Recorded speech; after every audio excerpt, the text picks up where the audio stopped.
Welcome back, everyone, to the No BS Real Estate Podcast, your listening how-to guide to the Australian finance and real estate market. I'm your host, Jo, and on today's program, we actually have a very special guest from the Home Inspection Hub. We have here with us Scott Leavy, the General Manager of the company, and I'm so excited to interview him. He's one of our partners. He's built a great business. You know, the guys at the Home Inspection Hub are doing a fantastic job with their service offering when it comes to building and pest inspections and all things you need to know. And that's exactly what we're going to get into today. Thank you so much, Scott, for being here. Thanks, Joe. Thanks for your time. It's great to be a part of this podcast as well. Oh, awesome. I'm excited. And like I said to you earlier, the way I like to structure these podcasts is I like to get straight into it because I know our listeners are eager to learn more about what you do. And I really love the story and the behind the scenes of Home Inspection Hub. So my first question to you is, can you briefly describe, Home Inspections Hub and your unique approach to home inspections? Yeah, no worries. So the Home Inspection Hub, we're the experts in the residential building inspection market. We specialise in residential inspections across the Melbourne and also the Greater Melbourne region.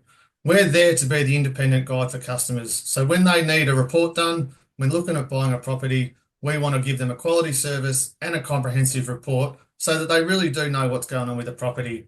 The unique approach at the Home Inspection Hub is that we actually allocate two fully qualified inspectors when they engage us for a building and pest inspection. So this is different to some other companies. Some people use a one-man band. Our unique approach is that they're two fully qualified people. So one inspector solely focuses on the building inspection component and the other inspector solely focuses on the timber pest component.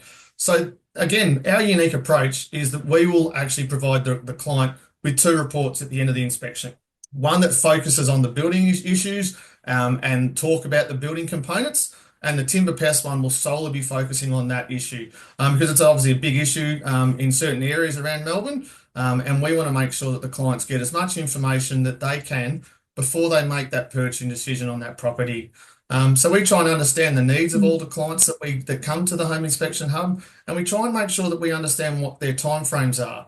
There's elements that they want to be specifically focused on during the inspection, but also we want to make sure that we obviously get the report back to them to give them enough time for when they need to make a decision or before it goes to an auction. So our friendly sales team at the Home Inspection Hub, they really try and find out all this information at the start when the client first comes in, before we even book it in with the inspector, so that we know what we're doing, we know the time frame, we know where we're going to be, and then once we've got all that information, we allocate it to the right inspector that's going to suit that property and what's going to suit the needs of the client as well.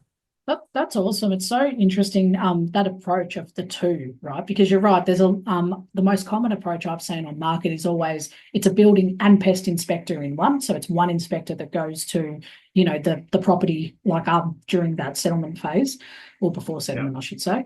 And with you guys, it's actually two, and they're both qualified and within their own rights. So I find that very unique for sure. And it must be very thorough then, because the reports and the quality you get would be great. Yeah, it's our sort of point of difference, and we really try and emphasise that when the client is booking in with us, that they do get those two reports. A lot of the cases, the guys will try and coordinate the inspection together with the real estate agent as well, so they're working together as well. So it's sort of another set of eyes that's looking at the property, which we really think just gives peace of mind and helps the client out to make that decision because there's a lot to look for, and it's also just another set of eyes just helps the client have even more information. Is it the right home for me? Is there going to be things I need to do when I move into the property? Or is it actually, you know what, no, this is not for me and it's not going to suit what I require. Let's go and have a look at another one. And it might be something else that suits us for better down the track as well. Yeah, for sure. And it makes sense. So I like that thoroughness. And it kind of leads into my next question here, which is how do you ensure that, I guess, the accuracy and the reliability of your inspection reports? So, if someone's looking at a property and obviously to a layman or, to a homeowner, we don't often know exactly by looking at a property what's wrong with it. We might see spots of mold on a wall and say, oh, that doesn't look good. Or we might see something visually, but in terms of the behind the scenes, what we can't see in the roof, foundational. Yeah, what was, I guess, going back to my question, I'm very long-winded, aren't I? How do you ensure the accuracy and reliability of your inspection reports? Yeah, so the inspections are non-invasive, so obviously we're not allowed to move things. So it can be difficult to see certain things. But what the report is more designed to do is obviously try and highlight certain things that might need further investigation down the track. But it's also identifying what some of the issues are. So everyone can walk into a property, see different things. Different eyes automatically go to certain points of a house or certain things. So the report's designed to identify the items in the property that are potentially are great. So that for us, we'll talk about this down the track with what our reports look like. But they'll have a green tick. So that means it's all okay. But there's other items in the report that might have a structural defect or maintenance item so that you know when you're moving into the property that there is potentially some things that will need to be done. But people are okay to do that because they know that when they're moving in, they might have allocated a little bit of funds for to get the property up to their certain standard and make it their own. That's what it's about. It's going to become their dream home or their home that they're going to live in forever. So that's sort of the way that it is. So that's why our reports are so critical because it might not necessarily mean that the property is going to fall down. There are examples of where, our reports have identified a lot of structural issues and a lot of structural defects that have made the client has wanted to pull out of the sale of the property. But it's also some of the reports have just identified things that might need tweaking or some maintenance items or engaging an expert down the track to obviously help the client out as well. Absolutely. I think that's so important, like you put it there, especially with breaking contract. Do you see that often with customers that do get the reports and they end up saying, I can't buy this house? Yeah, it's not a lot, but there are examples, and I know examples of reports that have come back, and there have been a number of structural defects throughout the property, and it just wasn't the client wasn't worth taking the risk to do that. It's also the inspectors, obviously, when they're inspecting the property, they really don't know what the client's going to do. Mm. Some people buy a house and it might be designed, and we're going to buy this for a complete knockdown rebuild because we love the location, we love where it sits in a street or near a school, near public transport. So we're going in there reporting on what we see at the time of the inspection without knowing what the client wants to do. So if it's a knockdown rebuild, they're not worried if there's a few maintenance items or if there's a few structural defects because the property is going to be pulled down anyway. It might also be that a mum and dad are buying it for their kid. It's a first home. So they know that there's a couple of things that are going to Mm. need to be done. But when we're reporting, we're literally just reporting on what we see at the time. And then it's up to the client, obviously, to then do what they want to do once they've obviously got our reports as well. Of course. That's so important. It's interesting. And it kind of, I guess, in my view, is I've seen, as an agent background, I always see these reports come back, and some of them can be not as thorough or not as detailed, and it kind of leaves you with more questions to say, oh, okay, that's cool that it's been flagged, but what do I do? Do your services actually flag, I think you mentioned the maintenance or who to engage to fix these certain problems that pop up in a report? Yeah, so our reports talk about structural defects, maintenance items, or green tick. So structural items, obviously a red cross, that's a big no-no. Hmm. There's obviously major concerns. The maintenance item spanner means that there's obviously maintenance going to be done, and obviously a green tick means that that location or that part of the property is okay. So our Nice. report will identify that throughout the report. And it will also identify that if there is potentially some issue with an electrical issue or a moisture issue, that further investigation is required by a licensed trade. So obviously we're not licensed plumbers, we're not licensed electricians, we're Yeah. non-invasive, so we can't obviously go and start touching things and testing things to the full degree. So that's why our report will identify what the issue is. And it will also then recommend that maybe further investigation is required by a licensed trade down the track, so that when the client gets the report or the potential purchaser gets the report, they're well aware of what's going on, and that they may need to engage that expert just to give them that peace of mind on what our report has identified or not. No, that's great. That's so thorough. I really like that a part of it because the feedback is so important. It's one thing to get the error, but it's one thing to know what to do with it. If there's an issue, or Correct. even if it's all looking good, just to know, oh, Yes. good, it's been tested. So, and kind Yeah. of you talked a little bit about this, but my next question to you is, in terms of qualifications and certifications, like, do your inspectors hold any particular, certifications, and how do you stay up to date with those industry standards and regulations? Yeah, so our inspectors are we're very thorough on who we interview, and we obviously make sure that when we're bringing inspectors onto our team that they do have that certain qualification, and that they're reputable within the industry. It's really important for us. So all our inspectors at the moment are either registered builders or they're qualified architects. So that's important for us. So it means they've got a good caliber of skill and knowledge. Mm. And it also means that they can deliver a sound and high level of service to the client.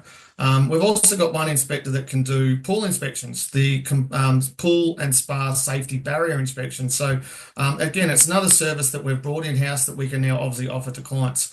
I spoke a little bit earlier, when we're allocating jobs to inspectors, we want to make sure that we're allocating the right inspector that goes out to Mm. that job. So certain inspection types do need qualifications, and some of our inspectors have higher or different qualifications. So we make sure that our sales team send the right inspector out to that job, making sure that the client's going to get the highest possible service. So the director of the Home Inspection Hub has also been a member of the HIA for over 35 years. So to Wow. be associated with someone like that and have such a long-standing sort of relationship, it's been great for us, and it's also given us a lot of time to get their magazines and their weekly updates or monthly stuff, what's going on in the industry. So whenever there's changes or whether there's information that comes in with change of code or updated regulations or anything to do with that, we obviously then get that in the office ourselves, and then we can communicate that to our sales team, but also to our inspectors on the ground so that they really know. And it's sort of a holistic approach that we all know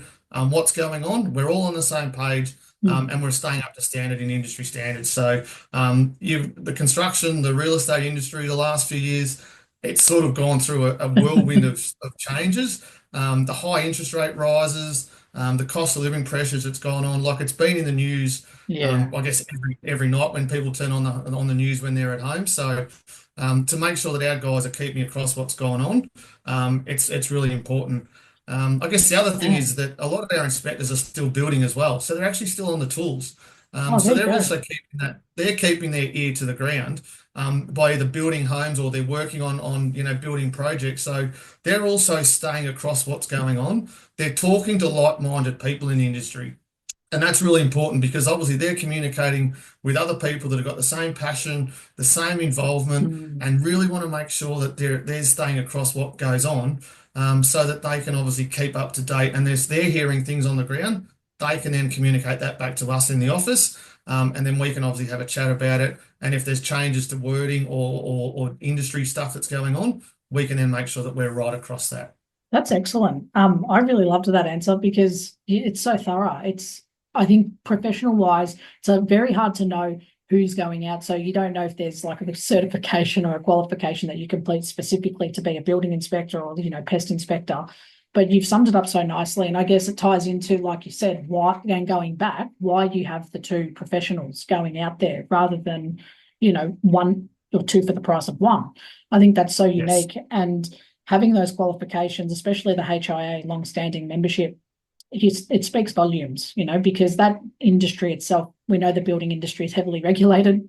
If they're part of that and they're passing all those things or they're still actively involved, you know that you're going to Yeah. get a really good inspector going and inspecting your property when it comes from you guys. So I really like that assurance from my side. That's a big tick. Yeah, good. Thank you. Course. And one of the questions I did want to ask is, can you share a recent case or, maybe a property inspection that, the team have done where the inspection helped a client identify a significant issue and how it kind of came about? Well, I guess how long have you got, Joe? Could we talk about something like this? I've got one example of where there was a young couple that were looking at buying their first home in Richmond. Mm. So they engaged the Home Inspection Hub to come out there and do a building and pest inspection. So our guys went out there, they started undertaking the inspection, and as they sort of got further and further into in the report Mm. and through the property, a number of real structural defects started to emerge. So things like the door frame's not parallel with the floor. The floor was out of level. There was major cracking to the walls of the property. There were large dips in the floor. So the inspectors knew that there was something that wasn't feeling right.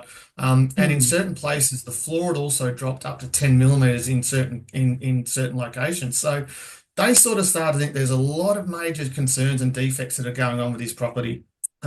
Some of these things that what they had highlighted usually are associated with deterioration of the subfloor. So Right. these defects are associated potentially with the stumps issue, and there's a stump issue with the house, but it was a sort of the clearance was really, really low, so they couldn't get under Mm. there, but they knew there was something that was going on. they identified that further investigation was required by an expert in this area to make sure that everything was going to be okay if these young couple decided to proceed and buy this property. So our report was able to identify that yes, there was a lot of structural issues with the property, that further investigation was required by an expert to look at the stumps, to make sure that everything under the house is going to be okay. Because it's also, we don't know what the homeowners are doing. It was a nice location in Richmond. They might be wanting to do a knockdown rebuild and build a nice home for the two of them, or they might have wanted to move in and thinking that they could move in straight away and there'll be no issues. So again, what I spoke about earlier, we don't know what their home buyers are going to do, but our report was able to identify what the structural defects were, that if they wanted to pull out of the sale, they could, or if they wanted to proceed, they still had the awareness that there was things that were going to need to be improved down the track. So we obviously don't know the outcome of what the young couple decided. Of course. But what we do know is that they actually left us a Google review after the inspections took place. So once our building inspector and our pest inspector spoke to the client, gave them a verbal rundown of what was discovered through the inspection. Once they received their report in their email within sort of 24 hours of the inspection taking place, they then obviously had all the information that they needed, and they actually went out of their way to leave us a Google review and say how happy they were that they engaged us, that our inspectors were so thorough, they were able to identify these issues at the property. And hey, we all love 5-star Google reviews, don't we? So something like Absolutely. that was fantastic for us. So that's sort of one example of where it was. And I guess it just goes to highlight the real reason why it is so critical to get a building and pest done, because you don't know what you're buying. Yeah. There's a lot of things that could be in the house that we don't know of. And that's where it's all about looking to see what it is, engaging people down the track to get an expert to look at those criteria that our inspectors have picked up, just giving you the peace of mind then that you've made, a sound investment before you go and outlay your hundreds of thousands of dollars on the property that you're looking at. That's a great story, like how satisfying to be able to pick that up, and you get a good review out of it at the end because of a job well done. I think that's awesome, and kudos to you guys for your inspectors in particular for picking that up, because like kind of one of the other questions I had, and this is always going back to timing, right? Because I know this from real estate background, without me kind of telling someone, get the inspection booked in well ahead of time before, you get to settlement and then you're panicking and not much can be done Yep. at that point. Yeah. Trying to get it in during that cooling off period ideally is great. If they can't, then obviously booking it in, before they pay that first deposit is always my guideline. But for you guys, when's the best timing to get these inspections done? Yeah, the earlier the better. It really is. As soon as you know that you're interested in the property, it's the fee to get the inspections completed is a small token of what you're potentially looking at outlaying for that property. So as soon as you're interested in the property, and if you are serious about it, I would be engaging us to come and get it done straight away. There's nothing worse than a Friday morning, the phone rings at 9 o'clock, and it's someone ringing urgently in a panic saying, I'm going to auction tomorrow morning. Can I have a building and pest inspection done and my report back by 5 o'clock tonight? And it's sort of like you've potentially been looking at this property for how many weeks? Like you've had opportunity. Don't wait to the last minute. If you want to look at and you are serious about the property, engage us early enough that then obviously we can make sure that we can fit you into the calendar. And coming into the spring season, like things just the property market does go crazy and people want to look at auctions and the silly Saturday auctions in November. Like that's what it's all about. So don't leave it to the last minute. As soon as you know that you're serious, as soon as you know that you're potentially wanting to buy that property, I'd recommend everyone engage us as soon as you can. No, that's really solid advice. I'd say, there's two routes, right? There's buying when you're, placing an offer, so private purchase. So that's more of a process of you can put that in your subject to clauses to say subject to successful building and pest inspection. There's some specific wording that your conveyancers give you to make sure you're protected for major or minor structure damage if your potential vendor accepts it. And the other route, like you mentioned, is the auction. And auction, it's so pivotal to do this before you get to auction day, because on auction day, there are no subject to clauses. Like this is just for our listeners, FYI. There's no subject to, you're buying it as is. So if you are planning on attending an auction and being an active bidder, ensure you've done the building and pest, because that, like what Scott's saying, is it's a small investment to get that peace of mind to then know at auction day you are fully in a position to purchase. You know exactly Right. what's going on with the property, you know what needs to be completed, or you just have the peace of mind to walk away as well, to say, look, thank God we didn't attend auction, because the alternative is you purchase that property at auction without a building and pest. You get the building and pest done after. There's not much that can be done to cancel that contract because it's a done deal. So then you're trapped into whatever problems you inherit with that purchase. So I think that's really solid advice, Scott. Like, well, well thought out. No, good. Thank you. Of course. And we're coming to the end of our time here, and I could talk to you for hours about building and pest, to be honest, because there's so many questions that come to mind. But my last question to you is, what are your future goals for the Home Inspection Hub, and how do you see the company growing in Melbourne? Yeah, we're constantly wanting to grow and look at how we can improve ourselves. We're also reviewing the market, we're reviewing our processes, and we want to continue to grow and improve. It's a real work ethic in our office and our inspector team. We always want to get better. We want to look at ourselves today and then tomorrow make sure that we're improving and we're growing and we're developing, so that we're sort of staying ahead of the game, and we pride ourselves on the service that we offer. Potentially next year, we're looking at partnering with more professionals in the industry. So networking with strong, solid-minded professionals, it's so critical to do that. We work with a number of alliance partners at the moment, things like a pest inspector. We align with a plumbing company. We align with an electrical company. We align with tax depreciation companies. So we're always trying to find other networks that we can partner up with and work with to create that whole round service. If someone needs something done in the property inspection market, we want them to come to us first, and we want to be their first point of call. We're also looking potentially at having a stand at a property expo next year. It's something that we've done in the past, and it's again something that we think it's probably time to start looking at, to go out there and have a stand and showcase us at property expos in Melbourne next year. We want to continue to work on our website, our SEO, and our social media channels. We've invested a lot of time into making our website user-friendly, easy to navigate, really simple for clients to click on the quote request page, get their information into the system so that we can then assist them and give them a call to book their inspection in before the deadlines that we spoke about earlier. So our website SEO campaign, our social media channels, that's something that we want to sort of continue to look at, review, and improve. We're also potentially looking at partnering up with someone in the property styling space. So again, it could be another avenue that we look at, and it might open up some doors to a new area that the hub hasn't sort of branched out to. So looking at what else we could potentially be doing down the track, and that also could lead to architectural services. So that again opens up a whole new door when people want to look at engaging the Home Inspection Hub as a different point of call. Architectural services could be something that might interest some people out there as well.